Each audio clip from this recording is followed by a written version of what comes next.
साथियों, किसानों के लिए यह बजट विशेष रूप से लाभकारी, उनके हित का बजट ये रहा है। लगभग 1,62,000 करोड़ रुपए का कृषि क्षेत्र के लिए इस बजट में प्रावधान किया गया है। और साथियों, मैं बताना चाहता हूं, भारत विस्तार योजना से हमारे किसान डिजिटल AI आधारित कृषि प्लेटफॉर्म से सीधे जुड़ सकेंगे।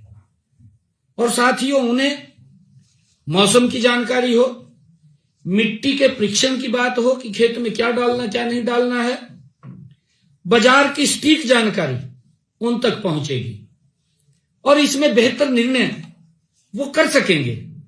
क्योंकि जब उनके पास जानकारी होगी, मेरे किसान के पास, तो निर्णय भी कर सकेंगे कि अब मौसम कैसा है, और इसका सीधा असर होगा, उनकी कृषि लागत घटेगी और उनकी आय बढ़ेगी। साथियों, इस बजट का असर हरियाणा के खेत खलियान में साफ दिखाई देगा।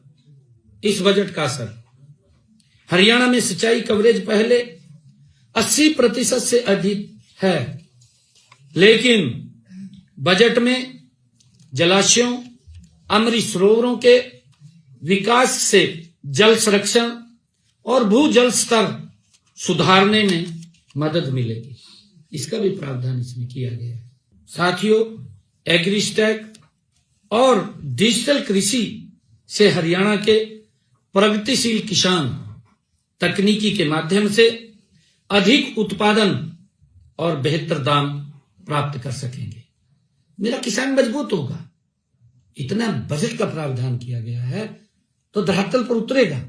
बागवानी और उच्च मूल्य वाली फसलों को बढ़ावा देने के लिए हमारे जहां पानी कम लगता है, शुष्क क्षेत्र हैं, किसानों के लिए नई संभावनाएं वहां पर खुलेंगी। साथियों, केंद्र सरकार ने बजट में भूमि सुधार के लिए भी कई प्रावधान किए हैं।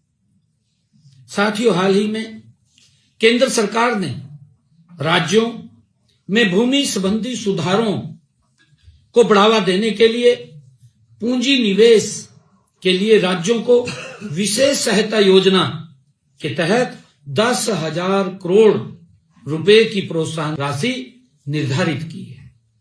इसके अलावा किसानों की रजिस्ट्री बनाने के लिए 5,000 करोड़ रुपए का प्रोत्साहन दिया जाएगा। साथियों, इसके साथ ही हरियाणा की 6 लाख एकड़ जल भराव और खारी भूमि को खेती योग्य बनाने के लिए विशेष प्रावधान किए गए हैं इस बजट के अंदर।